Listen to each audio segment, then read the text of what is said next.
Bem-vindos ao canal, meu nome é Luísio e hoje eu quero trazer uma pequena lista de livros para vocês a respeito de alguns eventos para facilitar a compreensão de alguns eventos que estão acontecendo, eventos que se traduzem em gestos às vezes quase insignificantes e outros que se revelam em atos monstruosos, que para mim é uma manifestação da maldade humana.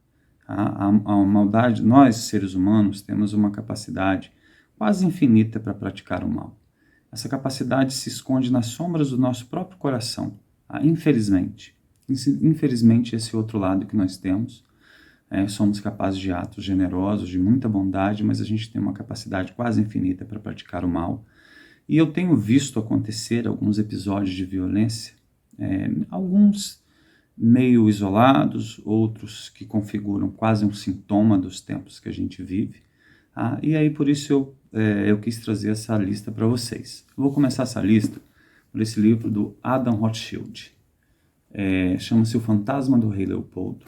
Ele trata da colonização belga na África do Congo, que foi extremamente violenta, que foi extremamente brutal, que foi extremamente assassina. E aqui talvez tenha começado um ensaio já para o que aconteceria depois no século XX. Mas ela foi extremamente brutal, é chocante, e é surpreendente o quanto pessoas comuns, simples, homens comuns e simples, sejam capazes de se transformar em verdadeiros monstros. Então, assim, é um livro que infelizmente está esgotado, mas é um livro muito bom, é um livro muito acessível, é muito informativo a respeito da colonização europeia na África nesse período, tá? Então, é essa a minha recomendação. O outro livro é Gulag, da escritora Annie Applebaum. Essa é uma escritora que eu gosto muito, foi o primeiro livro dela que eu li. É uma escritora de direita, mas que não hesitou em denunciar o autoritarismo da direita, principalmente as transgressões dos direitos fundamentais que começaram a acontecer, principalmente no leste europeu. Ela se encontra isolada do seu grupo, com o qual ela se identifica a partir dessas denúncias que ela fez. Inclusive, ela publicou um livro recentemente, um livrinho fino, mas muito interessante, chamado Crepúsculo da Democracia. É um livro, estou citando porque eu me lembrei, mas é um livro que vale a pena também. Esse outro livro dela, O Crepúsculo da Democracia, está acessível, é um preço acessível, é um livro fino e fácil de ler. Tá? Esse outro livro, do Christopher Brown, chama-se Ordinary Men, Homens Ordinários. Tá? Seriam homens comuns, ordinário no sentido de comum, banais, evocando aqui até uma certa banalidade do mal. Um pelotão baseado na Polônia durante a Segunda Guerra Mundial por esses homens ordinários, esses homens banais, que cometeram atrocidades assim inimagináveis, reforçando essa capacidade do ser humano para fazer o mal, da qual estou falando para vocês. Esse outro aqui da Iris Chang, que é The Rape of Nanking, que vou usar a expressão aqui, a violação de Nanking. O termo, a tradução seria algo mais brutal, que trata das atrocidades cometidas pelos soldados japoneses na China durante a Segunda Guerra, próximo da Segunda Guerra Mundial. E aqui tem uma curiosidade, gente. Infelizmente aqui no Brasil nós não temos editoras que produzam livros com esse material mais simples, mais barato. Tá? Um material bem simples, bem barato mesmo, e que torna a importação desses livros acessível. Tá? A importação é acessível, o preço desse livro é compatível com os preços com os quais eles seriam publicados aqui no Brasil nas nossas edições. Eles chegam aqui a menos de R$100. Tá? Então, assim, são livros em inglês e que infelizmente a gente não tem aqui editoras que invistam nessa publicação de obras baratas e populares de grandes títulos, tá? E a gente fica privado disso, infelizmente. É uma pena isso. E para finalizar, esse do Daniel Goldhagen, que é Os Carrascos Voluntários de Hitler. Esse livro, ele tem assim, ele é um pouco controverso, tá? Mas ele mostra aqui a execução de vários judeus pelos nazistas antes e durante a Segunda Guerra Mundial.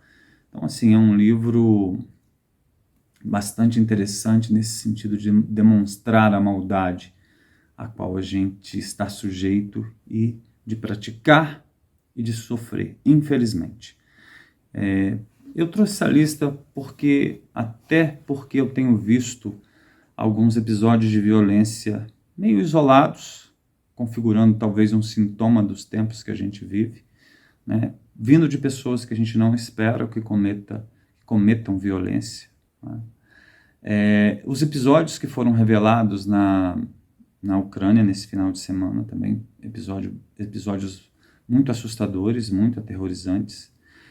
E eu tenho visto no Brasil algumas pessoas que foram chamadas num artigo de jornal recentemente de papagaios de Putin. Pessoas que dão toda a credibilidade à Rússia, torcem pela Rússia, às vezes explicitamente, às vezes de forma velada. E essas pessoas preferem dar toda a credibilidade ao que os russos dizem e questionar e colocar em dúvida tudo que a Ucrânia afirma. Eu considero isso uma atitude completamente equivocada, não concordo. Acredito que isso está ligado a um saudosismo do regime que já existiu naquela região, um saudosismo meio esdrúxulo.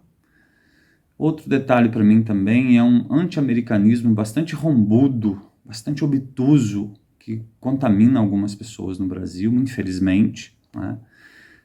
Talvez para alguns uma associação desse líder ucraniano aos eventos que levaram ao poder algumas lideranças meio midiáticas no lugar dos políticos tradicionais, também acredito que possa haver isso. Mas enfim, independente dessa questão, eu prezo sempre e quero sempre poder saber a diferença que existe, poder apontar a diferença que existe entre um tirano invasor e uma democracia que se defende. Para mim isso é uma diferença fundamental. Entre uma piada grotesca e de mau gosto e um tapa violento. Quero sempre saber fazer essa diferença. Tá? Entre uma tirania sanguinária, fascinorosa, e uma democracia com todas as suas imperfeições. Então, assim, eu sempre quero saber fazer essa distinção. Eu prezo por isso. E a leitura, eu busco na leitura saber fazer essa diferença, poder manter essa diferença, independente de para onde os ventos sopram, independente da irrelevância até da minha opinião, mas eu quero mantê-la sem procurar olhar para onde o vento está ventando ou o que determinadas pessoas estão pensando. Prezo muito por isso e quando eu leio, e o meu objetivo ao ler é ter sempre em mente a possibilidade de saber fazer essa diferença.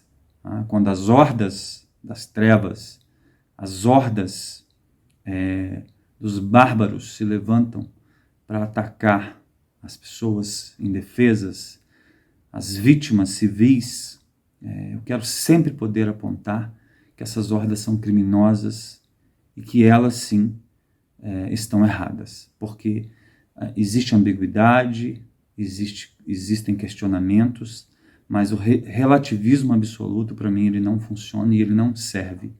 Existe um errado e existe um certo, e cabe a nós, com a sua insignificância inclusive, poder apontar isso, independente de para onde está ventando a opinião geral, né? Independente de precisar olhar para isso e pedir autorização para ter uma opinião. Bem, é isso. Um abraço a todos e até o próximo vídeo.